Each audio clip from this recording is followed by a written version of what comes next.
जनवरी 1। ये डेट सुनते ही दिमाग में एक फीलिंग आती है, ग्लोबल रीसेट। जैसे पूरी दुनिया एक ही सेकंड में रीस्टार्ट हो रही हो। लेकिन ये यूनिवर्सैलिटी जो हम फील करते हैं, ये एंशंट नहीं है। ये फीलिंग काफी रीसेंट है। हिस्ट्री देखिए, इंसान ने टाइम कभी एक जैसा नहीं गिना। कहीं सन से, कहीं स्टार से, और कहीं मून से। जो कैलेंडर आज हम यूज करते हैं, ग्रेगोरियन कैलेंडर, ये सिर्फ वन सिस्टम है among hundreds that humanity has used. Yes, ये सिस्टम पावरफुल है। ग्लोबल ट्रेड, फ्लाइट्स, ऑफिसेज सब इसी पर सिंक होते हैं। लेकिन एक सवाल यहां पॉज मांगता है, न्यूट्रल टूल और न्यूट्रल ओरिजिन, क्या दोनों सेम होते हैं? चलिए पीछे चलते हैं। एंशियंट रोम, उनका early calendar honestly confusing. Months इधर उधर, पॉलिटिकल मैनिपुलेशन, सीजनल मिसमैच। यहीं जूलियस सीजर एंटर होता है। उसने एक मेजर रिफॉर्म इंट्रोड्यूस किया, Julian calendar, purely solar based, earth का सन के अराउंड रेवोल्यूशन। साइंटिफिक अटेम्प्ट, लेकिन परफेक्ट नहीं। टाइम के साथ सेंचुरीज के अंदर कैलेंडर सीजन से ड्रिफ्ट होने लगा। और फिर 1582 पोप ग्रेगरी द 13th ने एक करेक्शन ऑर्डर की। डेज स्किप हुए, रूल्स फाइन ट्यून हुए। Result, Gregorian calendar. आज जो हम यूज करते हैं, बिजनेस के लिए, एडमिनिस्ट्रेशन के लिए, डेली प्लानिंग के लिए, वर्ल्ड वाइड। और हां, एक इंपॉर्टेंट फैक्ट, इसका ग्लोबल अडॉप्शन सिर्फ साइंस से नहीं हुआ, बल्कि यूरोपियन कॉलोनियल इन्फ्लुएंस और ग्लोबल ट्रेड स्टैंडर्डाइजेशन ने इसे यूनिवर्सल बनाया। तो हां, as a system it works, as a tool it is functional. लेकिन यहीं एक लाइन ड्रॉ होती है। सिस्टम यूज करना और उसके मोमेंट्स को सेलिब्रेट करना, ये दोनों सेम नहीं होते। कैलेंडर सिर्फ टाइम काउंट करता है, सेलिब्रेशन कल्चर बनाती है, फेथ मीनिंग देती है। और जब दुनिया सोलर रिदम पर सेटल हो रही थी, एक और रिदम क्वाइटली चल रही थी। And over 1400 years, Hijri calendar, purely lunar, moon based. और ये चॉइस एक्सीडेंटल नहीं थी। रसूलुल्लाह सल्लल्लाहु अलैहि वसल्लम के बाद जब इस्लामिक स्टेट एक्सपैंड हुई, ऑफिशियल लेटर्स, इवेंट्स, डेट्स की जरूरत पड़ी। और यहीं उमर इब्नुल खत्ताब रदी अल्लाहु अन्हु के टाइम एक हिस्टोरिक डिसीजन लिया गया। स्टार्ट कहां से हो? प्रॉफिट सल्लल्लाहु अलैहि वसल्लम की बर्थ? वहीं से नहीं। First revelation? वहीं से नहीं। उन्होंने चूज किया हिजरत, मक्का से मदीना का सोफिस्टिकेटेड। और ये सिर्फ माइग्रेशन नहीं था, ये टर्निंग पॉइंट था। परसिक्यूशन से सिस्टम तक, फियर से सोसाइटी तक, एक उम्मा का बर्थ। इसलिए हिजरी कैलेंडर सिर्फ डेट्स नहीं गिनता, वो याद दिलाता है कि इस्लाम किस कुर्बानी पर खड़ा हुआ। इस कैलेंडर की फाउंडेशन मून है। हर इस्लामिक मंथ शुरू होता है एक नई क्रेसेंट के साथ।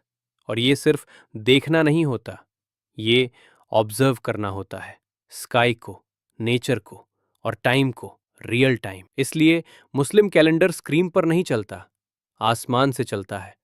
और ये सिर्फ ट्रेडिशन नहीं, ये डायरेक्ट कुरान से रूटेड है। अल्लाह सूरा अत-तौबा वर्स 36 में फरमाते हैं, Indeed the number of months with Allah is 12। यहां एक लाइन समझना जरूरी है, विद अल्लाह, यानी टाइम का रिदम सिर्फ ह्यूमन कन्वीनियंस से डिफाइन नहीं होता, डिवाइन ऑर्डर से होता है। फिर सूरा अल बकरा verse 189, they ask you about the new moons, say they are measurements of time for people and for Hajj. सोचो, मून सिर्फ ब्यूटी नहीं, मून एक क्लॉक है, सेलेशियल, विजिबल और सबके लिए इक्वल। और जब आप इस लूनर सिस्टम को फॉलो करते हो, तो एक पावरफुल इफेक्ट ऑटोमेटिकली एक्टिवेट होता है, rotation. Islamic year solar year से तकरीबन 11 डेज छोटा होता है। इसका मतलब इबादत सीजन बाउंड नहीं होती। रमजान को देखिए, एक साल, लंबी गर्म summer days, thirst, fatigue, discipline. दूसरे साल short cold winter days, ease, calm, relief. और फिर ये साइकिल पूरी दुनिया के लिए घूमती रहती है। यहाँ एक साइलेंट जस्टिस है। कोई नेशन हमेशा इजी फास्ट्स के साथ ब्लेस्ड नहीं, और कोई नेशन हमेशा एक्सट्रीम हार्डशिप में लॉक्ड नहीं। सेम दीन, सेम इबादत, डिफरेंट सीजन्स। ये सिस्टम इक्वालिटी क्रिएट करता है, विदाउट स्लोगन्स, विदाउट पॉलिटिक्स, सिर्फ सबमिशन। और यहीं से एक और सवाल नेचुरली निकलता है, इस्लाम में सिर्फ दो ईद्स क्यों हैं? रीजन इमोशनल नहीं, स्ट्रक्चरल है।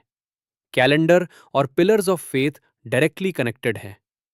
पहली ईद, ईद उल फित्र, शव्वाल का पहला दिन, रमजान के बाद। ये सिर्फ पार्टी नहीं है, ये कंप्लीशन सेरेमनी है। एक महीना डिसिप्लिन, एक महीना सेल्फ कंट्रोल, एक महीना अल्लाह के लिए रुकना, और फिर gratitude, relief, joy with limits. इस्लाम यही रुक जाता है, इससे ज्यादा फेस्टिवल्स ऐड नहीं करता। क्यों? बिकॉज इस्लाम फोकस चाहता है, फ्रीक्वेंसी नहीं। दूसरी ईद, ईद उल अधा, नाम ही बता देता है, सेक्रीफाइस। ये सिर्फ एक फेस्टिवल नहीं है, ये एक टेस्ट है। दुल्हिज्जा का महीना, वही वक्त जब दुनिया के हर कोने से मुस्लिम्स एक ही जगह की तरफ मूव करते हैं, हज। और यही याद दिलाया जाता है प्रॉफेट इब्राहिम अलैहिस्सलाम का वो मोमेंट जहां लॉजिक खत्म होता है और ओबीडियंस शुरू होती है। अपने बेटे को कुर्बान करने की तैयारी, not because it made sense, but because अल्लाह का हुक्म था। इसलिए ईद उल अधा सिर्फ रिमेम्बरेंस नहीं, ये अलाइनमेंट है। अलाइनमेंट बिटवीन फेथ, सेक्रीफाइस और एक्शन। और नोटिस कीजिए, दोनों ईद्स किसी रैंडम डेट पर नहीं आती, दोनों मेजर इबादत के कंप्लीशन पर आती हैं।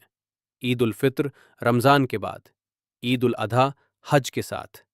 यही इस्लामिक सेलिब्रेशंस का फॉर्मूला है, इबादत, कंप्लीशन, सेलिब्रेशन।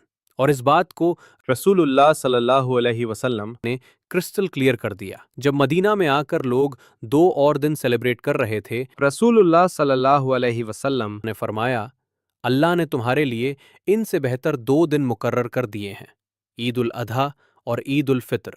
अब यहाँ एक ज़रूरी क्लैरिटी आती है। अगर हिजरी कैलेंडर इतना सेंट्रल है, तो फिर मुस्लिम्स ग्रेगोरियन कैलेंडर क्यों यूज करते हैं? शॉर्ट आंसर, कॉन्ट्रडिक्शन नहीं, कोऑर्डिनेशन। दुनिया के लिए एक, दीन के लिए दूसरा। ग्रेगोरियन कैलेंडर को हराम कहना गलत है। इस्लाम टूल्स को जज नहीं करता, इंटेंशन और यूसेज को करता है। हम एक लेगेसी का हिस्सा हैं, एक सिलसिला जो हिजरत से शुरू हुआ और आज भी दुनिया के हर कोने में हर मून साइटिंग के साथ कंटिन्यू करता है।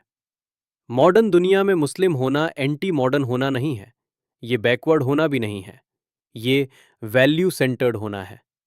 टेक्नोलॉजी के बीच रहकर ट्रुथ को कंपस बनाना, स्पीड के बीच रहकर डायरेक्शन को याद रखना। Thank you for watching.